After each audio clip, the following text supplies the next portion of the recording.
everyone, today we're going to be making an explodable boomerang. So all you need is just 4 popsicle sticks, and you're just going to throw the boomerang and it'll explode. No glue or no tape needed. Okay, let's start. So you're going to have to keep 1 popsicle stick slightly diagonal, and then you're going to take another one and put it right on top of it and make like half of a square. Okay.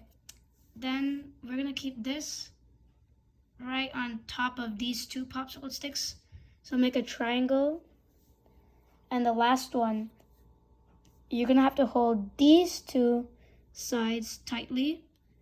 And you're gonna put this underneath and over this popsicle stick and underneath this one.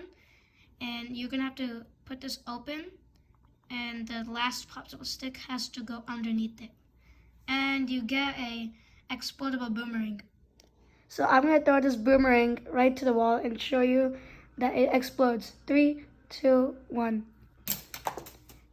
It literally broke. So bye, please subscribe to my YouTube channel.